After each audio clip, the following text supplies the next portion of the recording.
reflecting on impactful mentorship and cherished memories of a remarkable journey.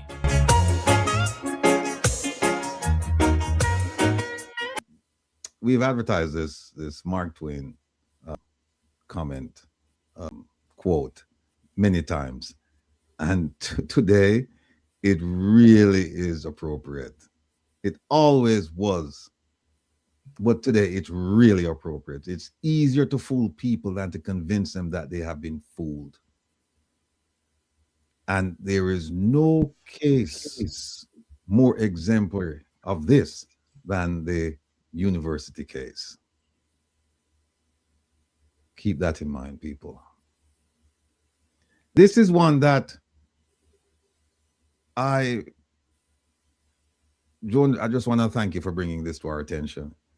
And this one says that the goal of constant lying wasn't to persuade people to believe a specific lie, but rather to destroy their capacity to distinguish between truth and falsehood, leading to a state of complete subjugation. This is exactly what they do on a Wednesday when they do the post-cab briefing. This is exactly what they do. They tell tales not necessarily for a specific incident, but to get you to the point where you just don't have the capacity to distinguish between truth and falsehood. You don't. Yep. And that's why we're here. We're the counterbalance to what they do on a Wednesday. So, Joan, thank you. All right. Important dates. Midterm, March 14th, remember. Final exam, May 30th. Please remember. And summer school begins June 6th. You don't have to remember that now. All right? All right. Let me take this down now. And I think I have some things to do after this. And Kevin, yeah, I got you. Sorry. Let me just move some things here.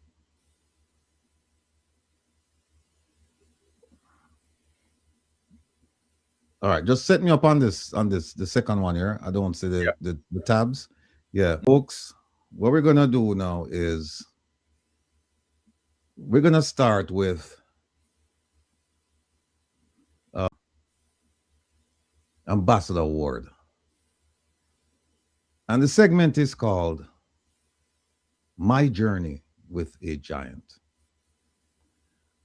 And I have to tell you that, again, I spoke with his wife just before coming on. And needless to state, she's having a difficult time. And that is to be expected.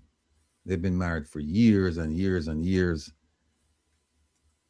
And he just turned 79, you know, and they had plans. And they were fulfilling some of those plans. And so we're going to get to that. You ready for me, Kev?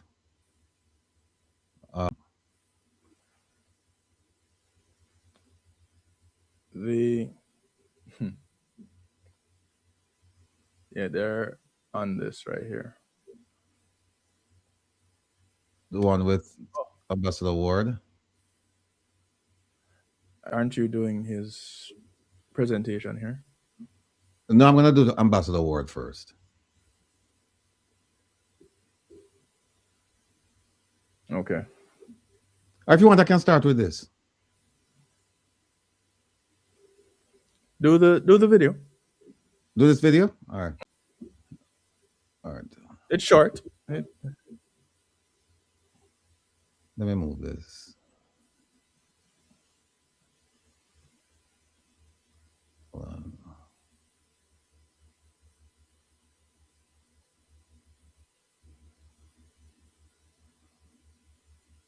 Okay. Now, 1 year ago on Reason with Rattigan, Jeanette Calder gave a simple explanation of the Auditor General's role. Oh, I'm sorry. You were referring to that one? No. I thought you were taking care of. I meant the memorial video for Ambassador Award. So that one is there, right beside me. Right here? Yeah.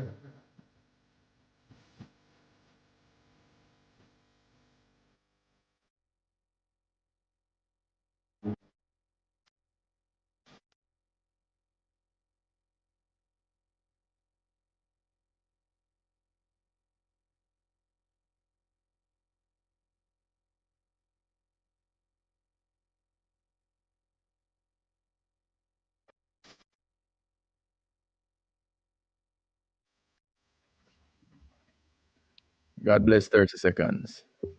All right. Put up the thing for me. Yeah, my I realize my controller is delayed on your side. On the presentation that you have up there, The the video. I don't see them. the the yes, Carol. The on the presentation on slideshow, as you go down, you see the remainder of the tribute to Ambassador Ward. The recognition. Let's not do that. No, they're not on this. No, Which one are you looking at? the slideshow. No, they're not on the slideshow. Yes. Right. Keep No. no. On the slideshow itself, you're looking at not the other tabs. On the yeah, there. Where? Oh, I'm looking at a delayed response to your thing. I tell you, the thing gone haywire. All right, hold on. Let me find the video. Where's the video that we compile? It's that one is there also, but worry not. Oh, all right. You Hold on. go on. I'll find it. No, here it is. Here it is. All right. Okay. Folks, here's what happened. Sorry for the delay. When I had no interest in doing a few years ago, I have no inclination I would be where I'm sitting right now. I had no interest in Jamaican politics, Jamaican society. I mean, I had my friends and that was it.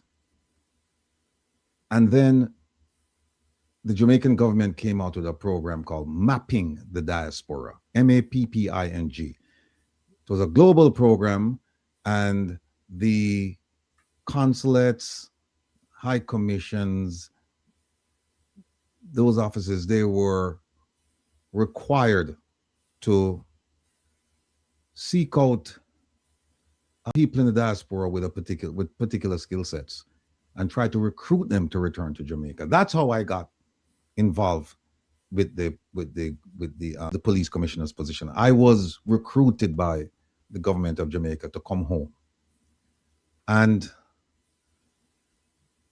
a friend of mine said to me, but the Jamaican people, they don't know you. They don't know you. And so how do you get introduced to them? And I was referred to a gentleman called, and most of you, especially those living in Jamaica, you know him, the late, great Ian Boyne. He was the first person to introduce me to my people, particularly in Jamaica. Because that program profile is not a program that was watched consistently or for any. I don't even know if you could even get that program overseas. So for the most part, I was introduced to the Jamaican people. And this was just before I retired. And after I retired, the person responsible as himself, a boss, forgive me, a boss, a person who give me a boss, was a gentleman out in New York by the name of Rasclem. He had me on his Saturday program, and that Saturday program was the most listened to Caribbean program in the tri-state area, New York, New Jersey, Connecticut. So Rattigan bust me in America. And the person who brought my face to the public in America was none other than Ambassador Curtis Ward. We put together a little video of myself and these. We don't have a video of Rattigan because it's audio, but take a look at this. FBI Special Agent Wilfred Rattigan is back with his absorbing stories. Some of the same gunman them, they saw something in me that my parents saw. They said, listen, we go on to school, you. We don't want you stay and fire a gun. I was working, you know, as a janitor. A janitor? Yeah, never liked it. And I said, no, this is enough for me. You see, I doing a foreign, and I said, why, if you know of something else, we can get me out of that situation. And then tell me something you can't do it. If you're dying, you're not dead. You know, you still have life, and if you have life, there's hope. Profile. Welcome to Caribbean Nation. Let me just stop there and say that program with Ian Boyne turned out to be 2 programs. That was the second installment, but I was told by his producer that he was in business for, I think, for more than 40 years, 4 decades. And I was the second person that they did consecutive interviews with. The first person was sprinter Usain Bolt. They had interviewed many people like 2 or 3 times over the 40-year span. But in terms of having back-to-back interviews, only 2 people that they did that with. And I was proud to be the second person. So that's how I got introduced to the Jamaican public in Jamaica, not the Jamaican public in the diaspora. And as I said to you before, Rattigan was the man who brought me on the radio up in New York. But this was my first time with my face and everything being exposed to the American or the Jamaican diaspora in the US. There is a man, Ambassador Curtis Ward.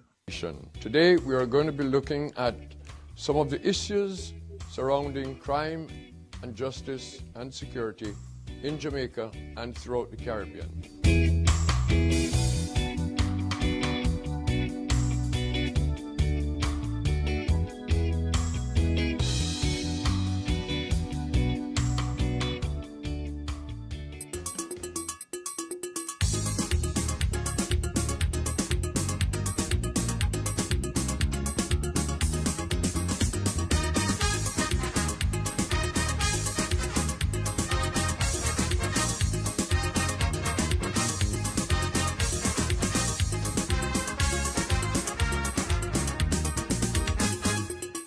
First, let me welcome my guests, Miss Shoshana Crichton, who is Assistant Professor of Law at Howard University. Shoshana has done extensive study on the Jamaican and Caribbean justice systems, and her seminal article was published by the Syracuse Journal of International Law and Commerce. My second guest is Wilfred Rattigan, who recently retired after 29 years as an FBI agent with service in different countries around the world and in a number of leadership positions in that agency.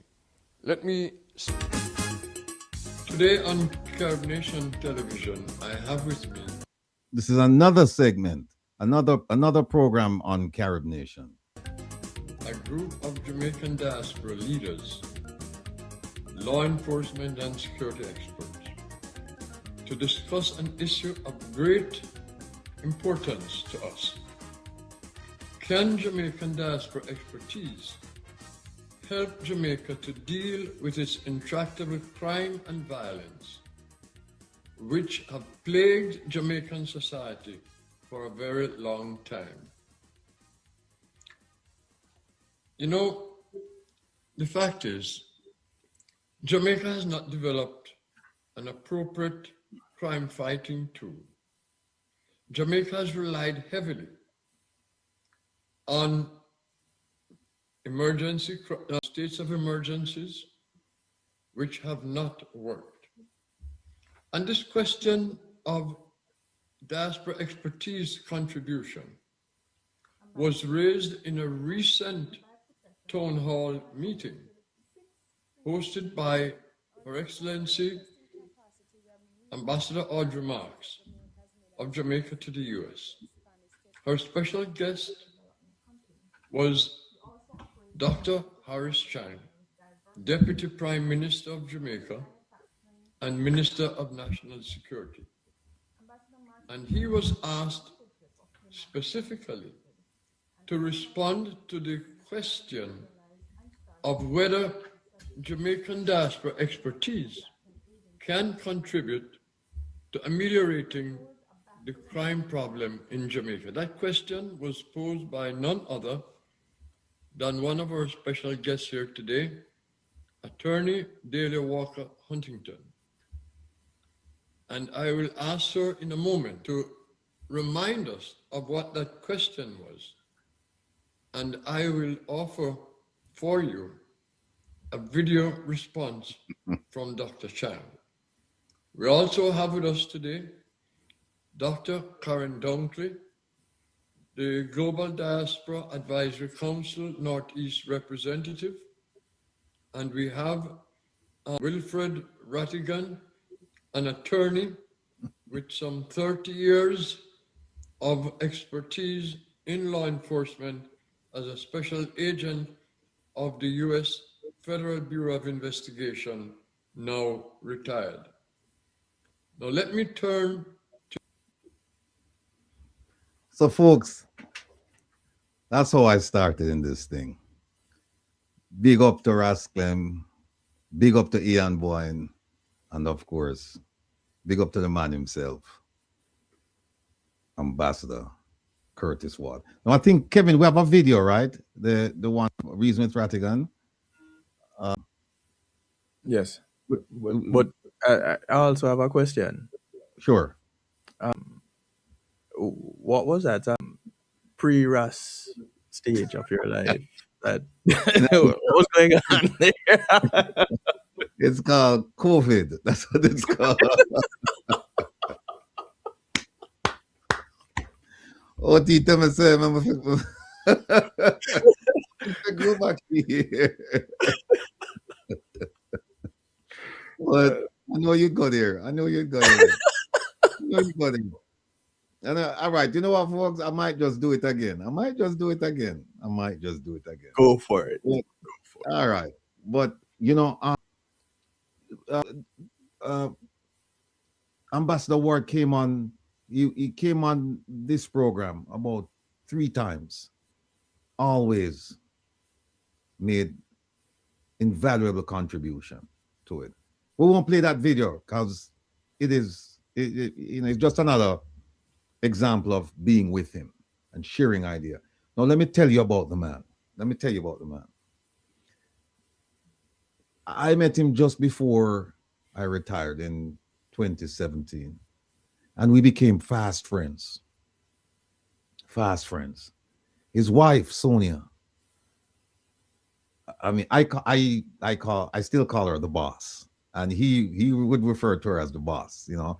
So I would go to his house and I'd say to him, "Where's the boss?" And she'd say, "Oh," he would say, "Yes, here she is," and she'd show up. Or I would see her and I said, "Okay, where's the second boss?" You know, and she would laugh. A very warm, charming, unpretentious, inviting lady. And here's where the tributes and the recognition, here's where I'm different than most of the people who will speak about Ambassador Ward. As I said, he and I became very fast friends. So much so that I would go to his house rather frequently. He lived a distance away from me, but if I had an issue concerning the diaspora, I had an issue, geopolitics, something going on at the UN, something in the Caribbean or wherever, I wouldn't discuss it on the phone with him. I would just say, "Hey, Ambo, what are you going to do today?" And he said, "No, you can come by." And he never turned me down. I was always welcome at his house. And he and I, we would speak. He had a room where it's just plants. He had a green thumb. And he and I would just sit in that room and we would talk for hours. Or we would go downstairs in the basement to his office and we would just talk for hours. He trusted me so much so that he asked me to represent him on occasion. And I did. I trusted him so much so that I asked him to do a lot of things for me. And he did. He did. The One Jamaica Legal Defense Foundation came about as a result of my interaction with Ambassador Ward. I called him up and said, look, Ambo, want to talk to you about something I think we should be doing in the diaspora. He said, yeah, sure, come on by. Went by his house and we sat and we talked and we talked and we talked. And in the end, when I explained to him what I wanted to do, he came up with about 3 or 4 names, and we settled on One Jamaica Legal Defense Foundation. And the One Jamaica Legal Defense Foundation owes its existence to that man. He wrote the bylaws. He wrote the certification. He provided the certification, articles of incorporation. He drafted those. He drafted both documents. And he registered the One Jamaica Legal Defense Foundation for me. Didn't charge me a cent. Did not charge me. He said, I wish you well. He was supposed to join us, but for reasons best left unsaid, he didn't. And, you know, I could go to him and ask him about people in the diaspora. I would go and say, tell me about so-and-so, what do you know? And he gave me his honest appraisal. And if I had listened to that man on the numerous occasions that he talked to me about folks, and he wasn't gossiping, he was telling me that, look, based on what you would like to do, here are some of the people that you should be associated with. If I had listened to that man, if I had listened to him, some of the setbacks I had would never happen. Would never happen. And his wife today, she agreed with me. She agreed. I remember days I would just, yeah, like I said, he had a green thumb. And so he planted all kinds of things around his house, in and outside the house. And I would go there and get my regular stash of Scotch bonnet peppers. He took pride in his Scotch bonnet. Because they were almost perfect. And he took pride in his Scotch bonnet. He took pride in his mint. I mean, when you go around his house, it was like a mini farm. I remember days he and I sat in the back of the yard under the tree, and we would just talk endlessly about any and all subjects. In fact, he had me, I don't know how many of you know this, but I said giant because he was a very tall person. I knew of him, but I didn't know him until just before I retired. I knew of him because of his association with the Jamaica national soccer team in Washington. And also the fact that he was an attorney. But then he became a professor at the University of the District of Columbia. He taught a course in Homeland Security in the master's program. And he had me as his guest speaker. He said, no, come to the house, man, and we'll go down to the thing. And he advertised it, and it was well received by his students. That's how much he thought of me. And that's how close we were. He was an exact person. He was a prolific writer. He was a great thinker. He was extremely analytical. And I don't know how many of you know this, but he and I went to Howard University School of Law, not at the same time. But we went there, and he left, and where did he go? He went to Georgetown University, and he was successful in obtaining an LLM, a master's in international law. So when he got that position at the UN, it shouldn't have shocked anyone. He was superbly qualified for that position. No, Jonathan, I think he will grow gungo too, you know. Oh, wait a sec, gungo or ganja? No. If it's ganja, no. No, I think it's, I thought from up distance look like gungo, but no, he never grow ganja. No. No, he didn't grow the good. Yeah. He had the memory of an elephant. He could tell you stuff that happened 20, 30, 40, 50 years ago. And you could depend on his information, because if he wasn't sure, it never left his lips. If he wasn't sure, wouldn't leave his lips. He wouldn't guess. Like I said, and his wife told me today, she said, he's not gone, he lives with you, because the lessons that he imparted, I'm still using them to this very day. In fact, people, I'd like you to know that the Moroccan fertilizer thing, it came about as a result of a conversation with him about the people of the Western Sahara that the Jamaican government supported, I think, from 1976 until 2016. It was the Andrew Holness-led government that decided, we're not going to support these people. We are going to support Morocco. And that's how the fertilizer ended up. That information came about as a result of a discussion I had with him. He was giving me the history, because he was at the UN when some of this was taking place.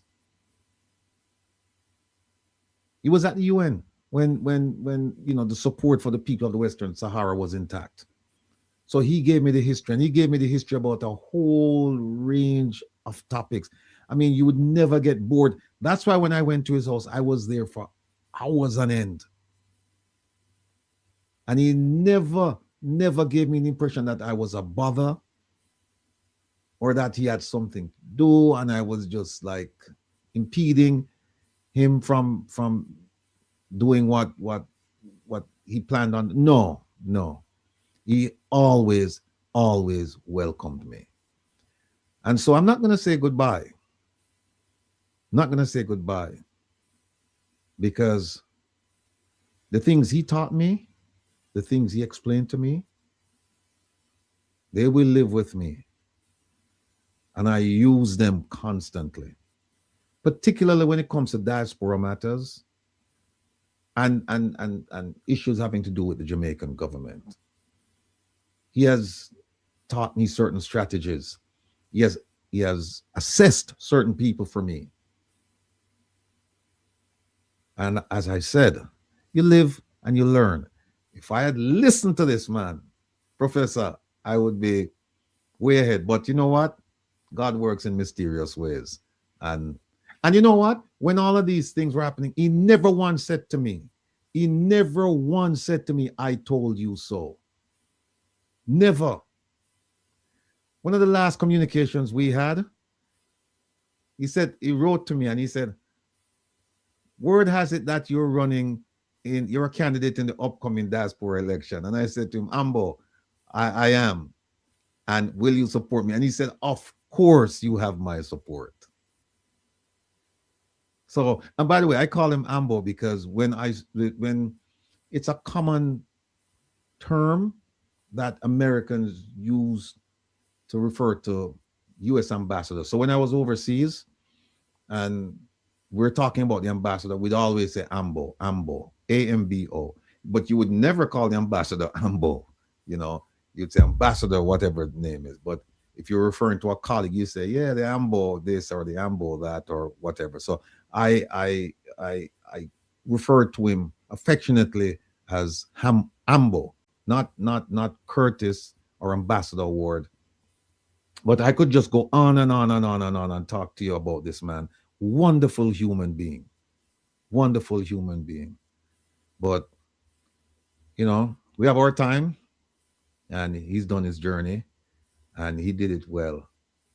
But as far as his teachings are concerned, they live with me. And from time to time, when I do something, I'll make reference to say, this I learned from Ambo Word. So, Sonia, I know it's tough. But you have a lot of people who will provide support for you. And I know that funeral is going to be a huge funeral. I know. He deserves it. So, if you're watching, Sonia, I'll be calling you tomorrow. I'll be checking up on you.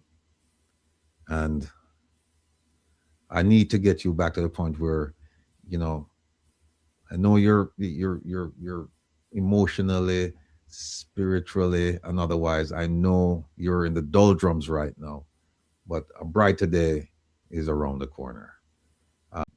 You'll never forget him. So I can't sit here and tell you, oh yeah, you know, you'll never get over him. But you'll be able to smile again. You'll be able to think about the good times that you had with him and the rest of the family and his friends. And the smile will come back. Right now, the smile is not there.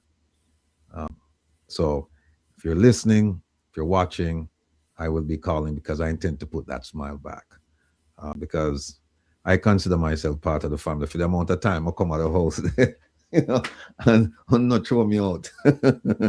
I'm a park in the driveway and block your son. Well, that's all right. It's all good. So, folks, that's my journey with the Giant. It's been a wonderful journey. It had to end, and condolences. But the struggle continues, and his teachings will remain with me. All right. All right, Kevin. So, wonderful person, man. Wonderful person. Well Wonderful. said. Well said.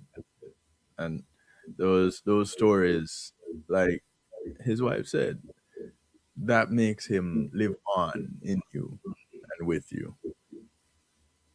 Yeah. Yeah.